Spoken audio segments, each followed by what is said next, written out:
It's a quiet morning in October 1347. The sun glints off the waves of the Mediterranean as 12 ships drift silently into the harbor of Messina in Sicily. The townsfolk gather on the docks, expecting the usual sights of sailors returning home. Laughter, the shouts of traders, the smell of exotic goods from faraway lands. But this time, something feels wrong.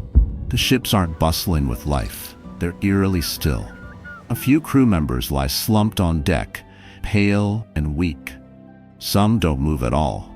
No one knows it yet, but those 12 ships have brought more than just cargo. They've brought the beginning of one of the deadliest events in human history. This is the day the plague arrived. The plague, also known as the Black Death, wasn't just a disease. It was a force that reshaped the world. Between 1347 and 1351, it swept through Europe, North Africa, and parts of Asia, killing tens of millions and altering the course of civilization. But how did this all begin? How could something so small, so invisible, travel across continents and devastate empires? To answer that, we have to go back to the bustling trade routes of the 14th century, to a time when merchants, pilgrims, and explorers connected distant worlds by sea. The story starts far to the east, on the shores of the Black Sea, in a city called Kaffa. A thriving Genoese port in the Crimean Peninsula was one of the most important trading hubs of the medieval world. Spices, silk, gold, and grain passed through its gates daily. But in 1346, the city came under siege by the Mongol army of the Golden Horde. The siege dragged on for months. Then, without warning, the Mongol soldiers began dying of a strange illness. It struck swiftly, leaving fever, exhaustion, and terrible pain in its wake. Within weeks, the attackers were forced to retreat, but not before the disease had already spread inside the city walls. The Genoese merchants of Kaffa fled for their lives, boarding ships and heading west across the Mediterranean. Their destination were home ports like Genoa, Venice, and Messina. They thought they had escaped the war. What they didn't realize was that they were carrying a new enemy, one hidden in the fur of the black rats that infested their ships. The rats carried fleas, and those fleas carried a microscopic killer, Yersinia pestis, the bacterium that causes the plague.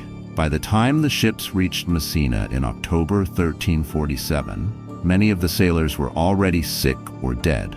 The people on the docks could see it as the ships approached. Figures lying motionless on deck, others stumbling weakly toward the railings, calling for help. The harbor masters hesitated, unsure what to do. Messina was a busy city. Merchants, fishermen, pilgrims, thousands of people moved through it each week. Letting the ships dock meant exposing everyone to whatever illness these sailors carried. But curiosity and compassion won out. The ships were allowed to anchor. Some sailors were brought ashore. Families came to help. Priests offered prayers.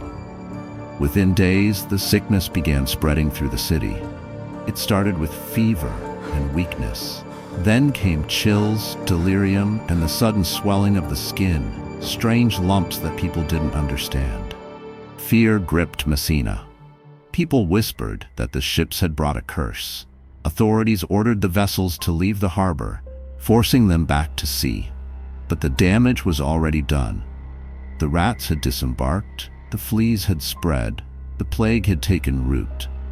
As panic grew, many citizens fled the city, hoping to escape to the countryside or other ports. But each person who fled carried the infection farther, unknowingly becoming a messenger of death. By the end of the month, Messina was silent. Businesses closed, churches overflowed, bells rang endlessly for the dead. It was only the beginning. The fleeing ships from Messina carried the plague north to Genoa and Venice, two of Europe's most connected cities. From there, the disease followed the trade routes like a shadow, crossing into France, Spain, and England within a year. It moved with terrifying speed. Towns that had never heard of Messina were suddenly hit by the same mysterious sickness. By the spring of 1348, the plague had reached Paris and London. Reports described entire villages vanishing, cities struggling to bury their dead, and people turning on each other in fear.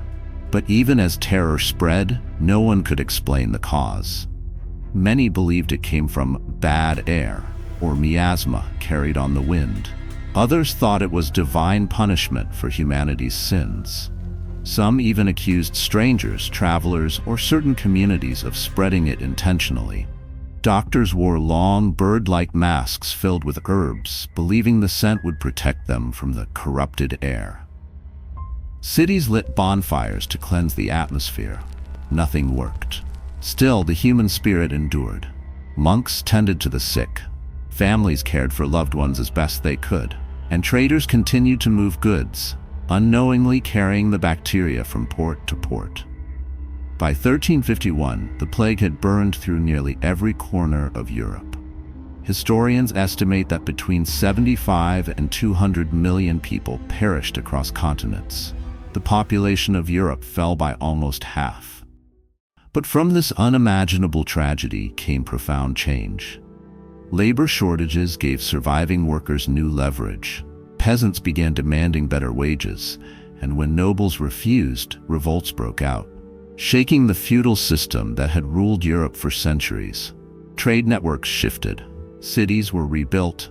Medicine took its first tentative steps toward science as scholars started questioning old superstitions and seeking natural explanations for disease.